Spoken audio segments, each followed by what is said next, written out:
Well, is there a way to accomplish this task?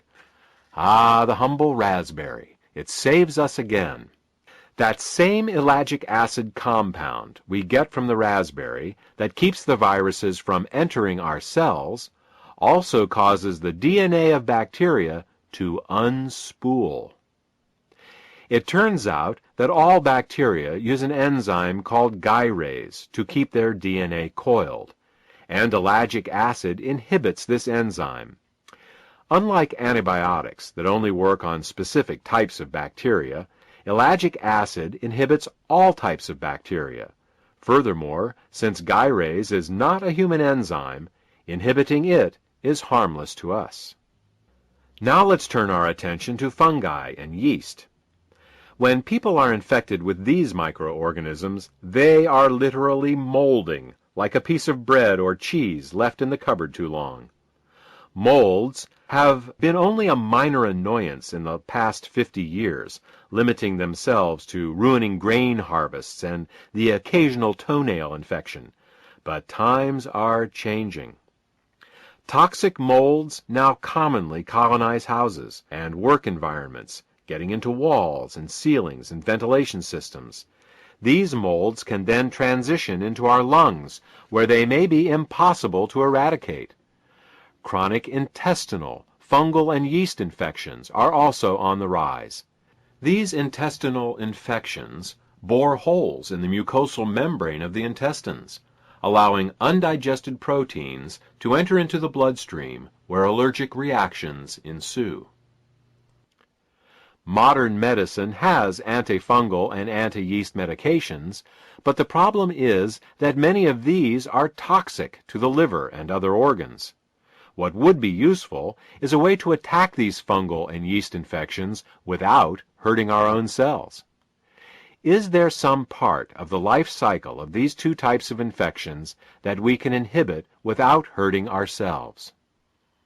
Well, it turns out that the same ellagic acid that stops viruses from entering our cells and causes bacteria to unravel their DNA also inhibits a key pathway in the life cycle of fungi and yeast.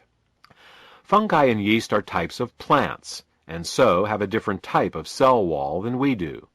Whereas our cell walls are made up of proteins and fats, and are soft and pliable, their cell walls are made up of sugars, one of which is called chitin.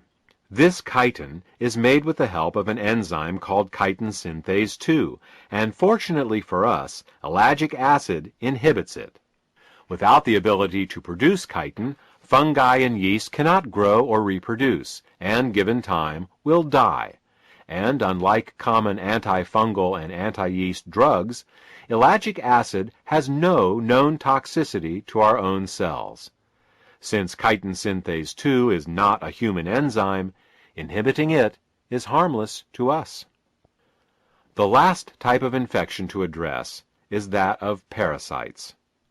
Many think that only third world inhabitants are at risk for parasites, but in fact, virtually everyone has some degree of parasitic infestation.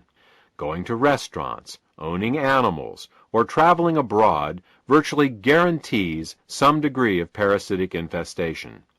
For the most part, parasites are happy to sit in your intestines and internal organs and slowly suck your blood. While there are many parasites that can kill a person, most parasites would rather suck as much life out of their host as they can without outright killing them. Parasites are the largest, smartest, and most evolved of the 4 infectious types, and so it makes sense that they have the best survival strategies. Unfortunately, most antiparasitic drugs have side effects worse than the symptoms of the original parasite itself. Is there some way we can deal with parasitic infections without hurting ourselves in the process? Again, ellagic acid and the raspberry come to our rescue. While the exact mechanism of how ellagic acid kills parasites is not fully known, it has proven itself against a number of different parasites.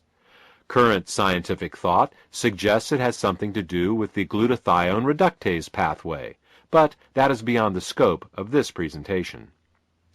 This concludes our discussion regarding how ellagic acid can be used to suppress viruses, bacteria, fungi, yeast, and parasites.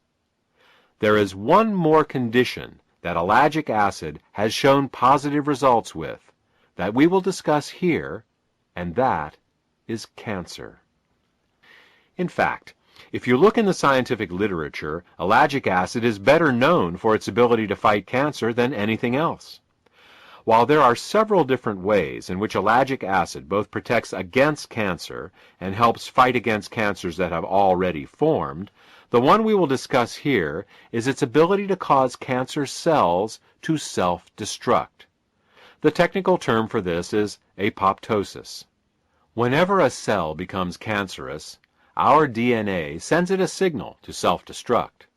This is one of the most powerful safeguards we have in preventing cancer, and it works the majority of the time.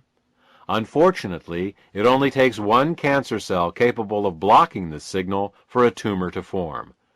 It is specifically those cells that are capable of overriding the self-destruct signal from the DNA that continue to grow and eventually form tumors. What ellagic acid does is to powerfully reinstate the self-destruct signal in cancerous and precancerous cells. Unlike chemotherapy, which damages healthy and cancerous cells alike, apoptosis, or cell self-destruction, only applies to cancer cells and other damaged cells that are no longer useful or safe to have in the body. There are other ways in which ellagic acid supports the body in dealing with cancer, including protecting our DNA from mutagenic chemicals, causing the growth cycle arrest of cancer cells, and protecting the cellular regulatory gene p53, but again, these are beyond the scope of this presentation. Ellagic acid is truly a remarkable compound. It inhibits viruses, bacteria, fungi, yeast, and parasites.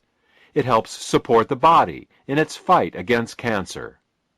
Ellagic acid is truly the one thing you would take with you to the proverbial deserted island. I hope this information has been useful for you. For more information about ellagic acid, or to order Ellagica, a USP-grade ellagic acid supplement, contact the healthcare provider who gave you this CD.